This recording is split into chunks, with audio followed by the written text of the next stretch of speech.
Motivation para sa mga babaeng saplada.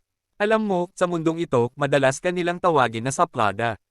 Minsan, kahit wala ka namang ginagawa, may impression agad na ikaw ay isnabera, mailap, o mata-ray.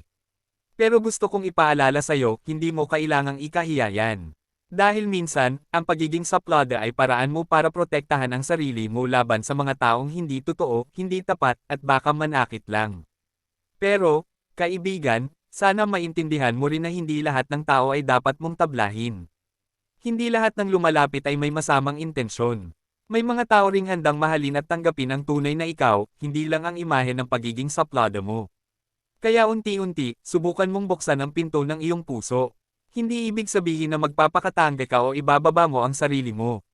Ang ibig sabihin lang, piliin mong makita ang kabutihan sa iba, piliin mong ngumiti paminsan-minsan, at piliin mong magpakita ng kahit simpleng kabaitan. Kasi, isipin mo, gaano karaming oportunidad ang nasasayang kung lagi kang sarado.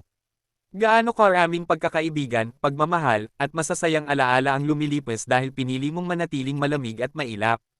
Hindi ba't masarap ding maramdaman na may mga taong natutuwa dahil ikaw ay naging totoo, naging approachable, at naging magaan kausap?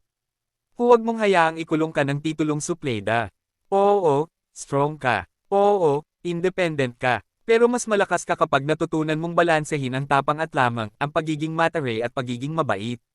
Dahil sa dulo, hindi lang nila maaalala ang saplada mong imahe, mas maaalala ka nila bilang isang babaeng maganda, matatag, at higit sa lahat, may pusong marunong magmahal at magpatawad.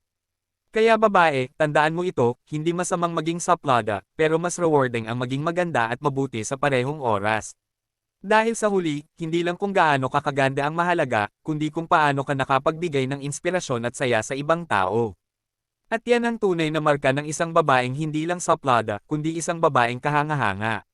Huwag kalimutan mag-comment, like, share, subscribe at click ang notification bell para ma-notify ka sa susunod na upload ko.